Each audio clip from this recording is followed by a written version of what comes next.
Welcome to day 19 of Natural Beauty Summit's Detox Your Beauty Regimen series. I'm Salome Sallehy, founder and president at Sugar Wax, a clean beauty company. And we're getting pretty close to the end of the series. And although we've covered a great deal of health and beauty topics, you might still be wondering, well, what do I do? In fact, if you've been listening to the experts and now paying attention to the ingredient labels on your products at home, you might even be feeling overwhelmed because it can feel like everything is loaded with crap. And for the most part, it is. Although clean beauty products are now becoming much more common, and in places like Europe, Australia, and even here in California, the most toxic ingredients are actually being banned. For the most part, the mass majority of the products that you find on shelves today are still harboring toxins. When I became aware of the things I don't want in my beauty regimen, I too became really overwhelmed and had no idea where to start looking for clean and healthy alternatives. Now, this was years ago and kind of like finding a needle in the haystack, but eventually I did find the Detox Market. These days, there's a lot more choice. Even at Sephora, you have the Clean at Sephora label, and even Target is now identifying the products that are clean on their shelves. While it's all great that retailers are finally starting to think about clean beauty, it's still all very confusing because every retailer has their own version of what clean means to them. As one of the longest standing exclusively clean beauty retailers, Detox Market is keeping it clean. And today we get to find out how. Stay tuned for my discussion with Elena Severin, who works directly with the Detox Market's brand partners to ensure that a high level of clean standard is being met.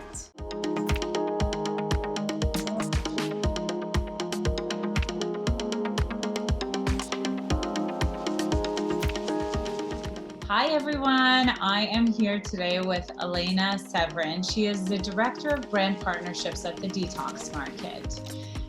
Hi Elena, I'm so excited to be talking to you today. Thank you for having me. I'm excited to be here. Well, Elena has a long history in the beauty world. Now you've worked with like Estee Lauder, Origins, Violet Grey, so many great brands. Thank you. Thank you. Just as a mold, but that's okay. Very experienced. Thank you. I like that spin. And every company is, they have different standards and different philosophies and different values that they're aspiring towards. So in all of your various roles, what did that process of understanding the company's values and standards, what did that look like for you? Well, it all comes down basically to the core of, the messaging starts from the top. So in the end, it's ultimately, do you align with usually the founders of the business if they're no longer the founder in the case of Estee Lauder. But the people that are running the company at the time, it was William Lauder was the founder of Origins 20 something years ago, almost 30 years ago. It's what they stand for and what they're seeking. But you start there. You look at the founders, you look at the people that are running the company, and that's the first step. You then go to the employees that they surround themselves with and get their feedback and you can see pretty quickly if they also are part of the team. Teamwork is everything. Honesty is everything. As far as what the company believes in, you talk to if you have the luxury, if it's a brand that the public knows, I definitely go to the public and get their opinion too sometimes before I join a company. And a lot of it is just instinct and trust. You usually align yourself with people that kind of fit in the same lane with values, shared values, and areas of importance. And so as it's progressed, I mean, my first job in beauty was with Origins at Estee Lauder in the early 90s. That was the most natural thing that there was. And I do really you know, like my Origins, like the scrub. I loved it all, but Origins was an outlier. Everything was, to have natural beauty in the early 90s was unheard of. And then, now they're ahead of the trend. And so I think I was just always a little ahead of the trend in being drawn to this world, and ultimately leading me to the detox market. Now, all the companies or every company in beauty like behaves differently, partially because there isn't really a lot of standardization in the American market for beauty and personal care products.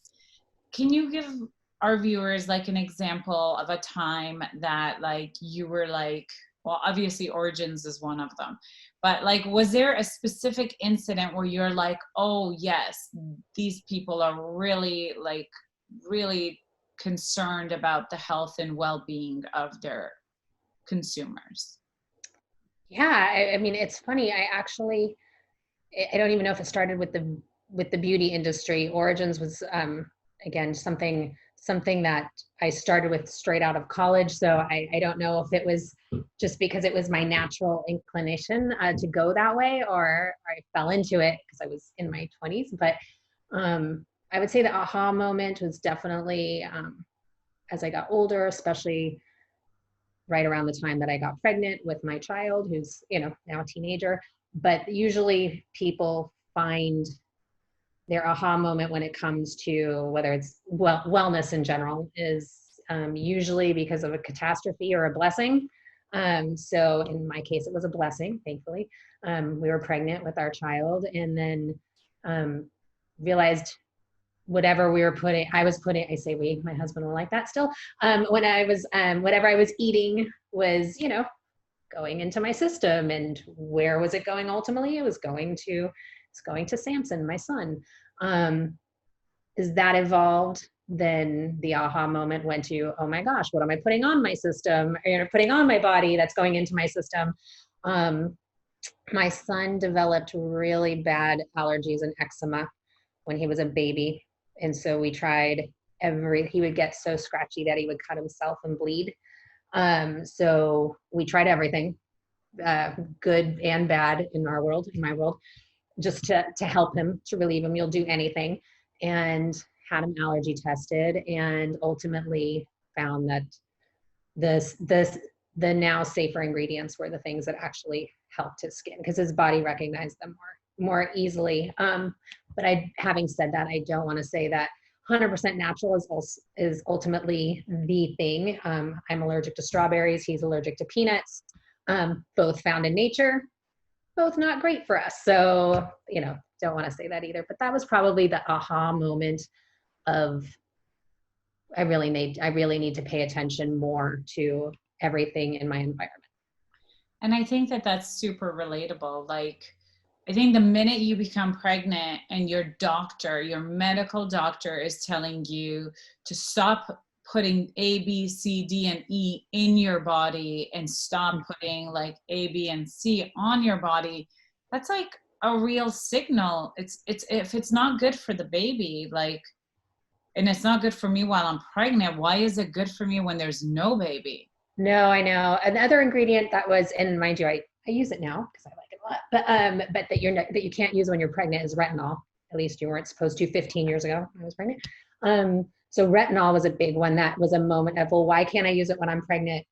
Like, what's happening? That the fact that I think that was the light bulb of, oh wow, what I am putting on me is not just sitting, is really working actually. So it was a good and a bad thing. So I gave up my retinol for a limited time when I like. And actually the retinol is like such a good segue into something that you've already touched on, which is natural versus synthetic. Natural isn't always better, but sometimes your body recognizes the molecules because it's more found in nature. Now, how do you balance like nature versus like synthetic? Is that even a consideration when you're thinking about toxicity, or are you, like, just for some context? Yeah. We're talking about your role at Detox Market, and Detox Market has, I guess their tagline is beauty you can trust. Yeah. So the idea is that you guys do all this work to bring brands into that marketplace that we don't have to go and do all the research because you've already done it. Yep. So I guess what I want to understand is, where do you sit on that like natural synthetic spectrum? And is that a consideration for toxicity? So I think we've got two different questions. So I've got so many questions. No, I love it. No, I love it. So with beauty you can trust, what we hope our community and those that are new to our community and not in our yet in our community but want to join or are inquiring about, we would like them to know that we don't take anything lightly. We're not just putting something on our shelf because it's a trend, because I know the brand founder and it's pretty. We're putting it on the shelf because we've looked at the ingredients, we've looked at the product, and we've also tried it ourselves. We would never try to sell anyone anything that we haven't tried ourselves. Some of our brands get a little frustrated in that we don't launch sight unseen. So sometimes we may not have something right when it launches because we haven't tried it yet and we haven't seen it yet. If we haven't seen the ingredient list, we will not, we cannot guarantee that we're going to launch it. Now, having said that, some ingredients, because we live in a Google world, people can Google ingredients and, have a 9 come up on EWG or a 1 come up on EWG, but there's a fine line of what goes into giving the 9 and the 1.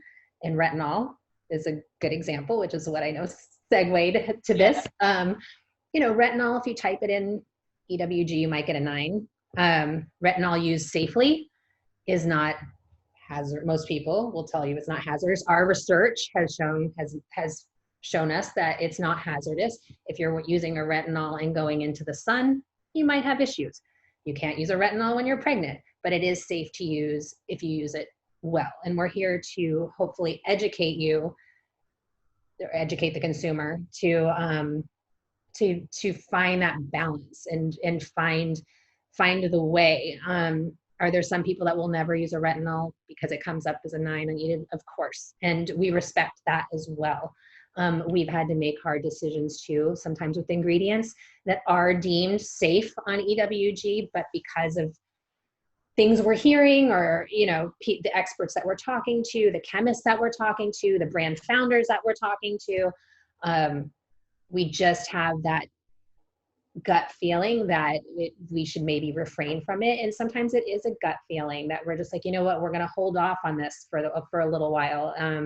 Or we're going to say this isn't allowed just because we've heard one too many times that it's being linked to, organ toxicity or allergies.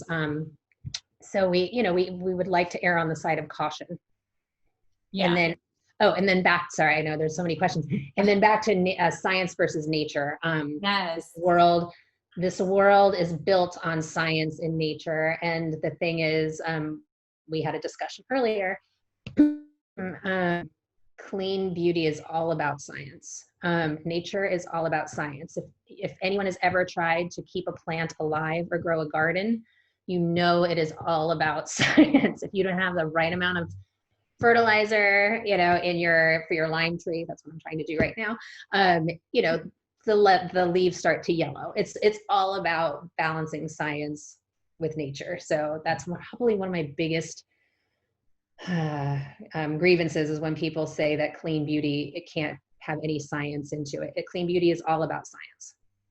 Well, one of the things that I love about your approach is that, you do look at the ingredients and you're looking at the science and the chemistry, but between you and the rest of your team, you guys also take a very like organic approach to research as well. Because you're talking to experts and you're talking to chemists and you're getting like, and you're even talking to consumers to hear from them what's on their mind. And it's such a full circle approach, and I love that. So can you talk a little bit about what your research process looks like? How do you stay up to date with like what's happening? And I think it'd be really interesting for our viewers to hear about that, because we never get this kind of insight. We start everywhere, like I said. We're learning. I'm going to say we, but a lot of it is, I'm learning. So, but I will say I'm learning from my own team of experts, and by that I mean like I have my own experts that I go to on a regular basis, my own dentist, my own doctor, my own OBGYN, my own acupuncturist, my own hairstylist. Like every time she touches my hair, I'm like, what are you using? Let me see the bottle. What have you seen? My OBG, talking about different things as I approach a certain age, like what does she think of different hormones and stuff? I'm talking to my dentist about fluoride in toothpaste. And so that's me, and I'm just one person. And so then when we expand it to the we have our detox ambassadors that when I go into the store, when Roman goes into the store, when any of us go into the store, they're so passionate that they have studies that they've read or things that they're learning and that they're in, some of them are in studying Chinese medicine, and some of them are studying, to be estheticians, and some of them are makeup artists, and everyone has bits of information and expertise. And so that's on the smaller scale. And then the larger scale, we're looking at, EWG reports in scientific journals, and, chemists when we meet with brands. If there's an ingredient, one of my favorite things is when there's an ingredient that we might question. There's nothing I love more, and I mean this sincerely, when the brand introduces me to their chemist and I can pick their brain. And so the chemist will come in and, break things down. We're constantly evolving and going to the unlimited resources that, and when I say we, I mean all of us, you, me, the consumer has, if you just know where to look. Yeah, that's great. There's a lot of controversy about certain ingredients. Like some ingredients, it's pretty black and white. Some ingredients fall a little bit more in a gray area where there's some research that says this is horrible, don't use it. But then there's like scientists and chemists that are saying, no, it's safe in like whatever, whether it's like in this use or if it's like mixed with this. So that's what can get really confusing for consumers, is this tug of war almost between like different schools of thought.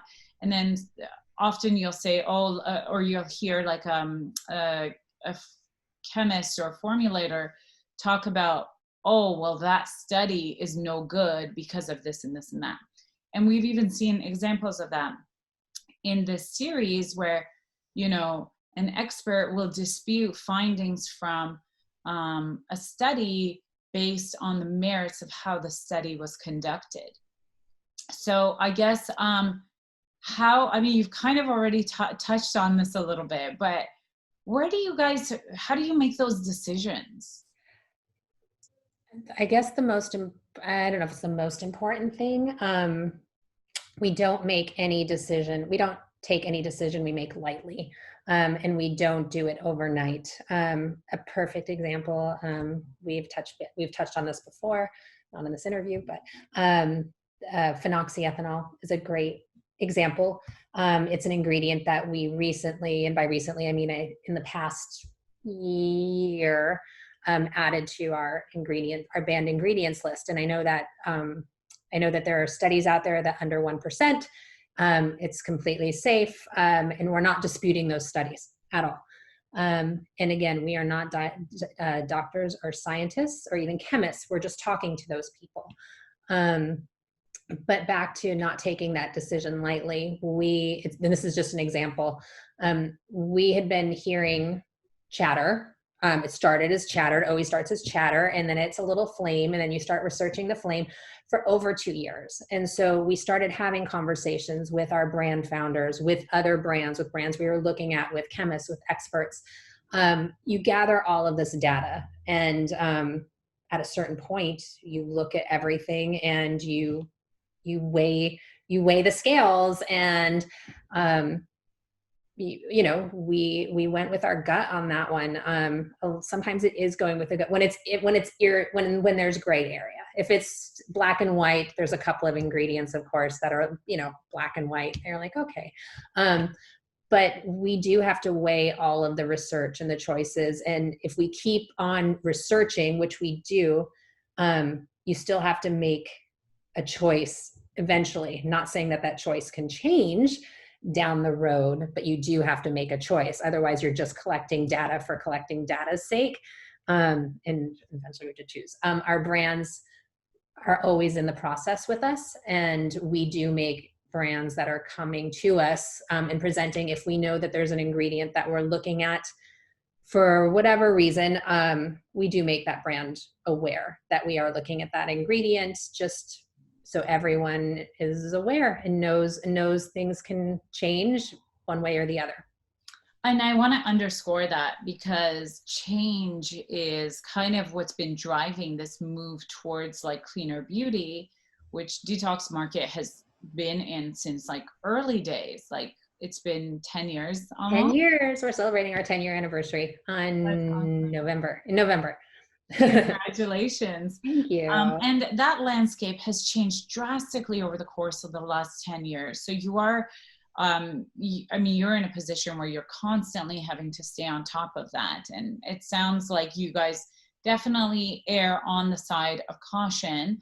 And that's really refreshing, because I don't think that there are a ton of retailers, the bigger, more popular retailers, that necessarily take that kind of care with products. It's not. And I'm not going to point any fingers. Yeah, no. It's not even. Thank you for saying that. The fact that bigger retailers are getting into this space is only proof that we're doing something right. So the more people that get into this space, it's the more research and resources we have. So, again, you can start a moment goes to a movement. Exactly. The more people join. And this is the truth, as we talked about earlier, is an evolving, moving target. Mm-hmm. Knowing what you know about toxicity, and this is going to be my last question, what would you recommend to our viewers that they could implement today to start cleaning out or start detoxing their cabinets? First, want to say that go into it with the permission to not be perfect. There is no shame in having some products that you love, that you are just going to hold out to the very end. Every single one of us that has made the switch has ultimately had one or two products that they held on to until the very end. And I know many people that haven't given them up. But if you start small and start with the easy things, the things that you're not really going to miss, it just eases the way in. Lipstick. There's certain some people will say start big with lotion and go down. I think it's easier to start small and go big, in that something is seemingly as innocuous as lipstick, but that we all love to have, and we just we have a favorite color. Chances are you can find it in a safer formula, and you'll never notice the difference because it's appearance based. Things that are performance based, lotions, serums, hair products, those are a little trickier. So trial and error. Go to places like the Detox Market. Ask the team at the Detox Market, ask your friends, look at reviews, look at posts, and see what people are favoring and what they're liking. It's not all or nothing. Just always remember that it's not all or nothing. one of my coworkers has always said that it's like a diet. You're allowed cake every now and then in your diet, or else you're going to overeat all the time eventually. So it's the same with making the switch to clean beauty. It's not all or nothing. Go small. And actually, as you make the incremental changes and you realize how easy it is, it'll be easier to keep going. It's kind of like the back in the day when everyone had the 12 foods that you must buy organic, and you would print it and put it in your bag and go to Whole Foods, and you eventually memorize the list and it gets easier, and then you keep moving forward and adding new things to the list, and you're ultimately trying something you never thought you'd try, like quinoa, or something. It's just, there's things that you add as you go, because it's just really, you see the difference and you see how much better your skin performs and how you just feel differently. So it's easier to keep making the switch. But please don't be hard on yourself if you've got one or two products that you can't live without, that aren't safe. And I think that's a really good point to make. And the grocery list is a great analogy, because, it is a matter of practice, just like everything else. I think some of us who had, well, I know for me for sure, who had a sudden wake up call, and went into my cabinet expecting to find lots of great things and finding a lot of toxicity. One of the things that I found helps is just taking a little bit more of a minimalist approach. And you touched on this, just get rid of stuff that you don't absolutely need. Just take less. Less is more sometimes. Yeah, that's a great way to, minimalism is definitely helps in the clean beauty world, and in life in general, but definitely in the clean beauty world. And although we love things natural, you mentioned this before, but I don't know if we really put a lot of time against it, but there are things in nature that are also not great. No, absolutely. Yes, absolutely true. That's correct. Just because it's natural doesn't mean, arsenic is one of the things that comes to mind. And we all know about the Johnson & Johnson talc issue with with arsenic in there. So just because it's in nature doesn't mean it's safe. Everyone can be allergic to things that you might be allergic to. One thing that is seemingly safe, I might not be. And everyone much is true of nature. You can go bee stings, peanuts, all of these things are natural, found in nature, but they might not agree with you. So just because it's natural does not necessarily mean it's safe or it's going to agree with you. That's a really good point. Thank you so much, Elena, for being with us and sharing. My pleasure. This was great. Do it again anytime. It was so fun. Thanks for tuning in, you guys. Until next time. Bye.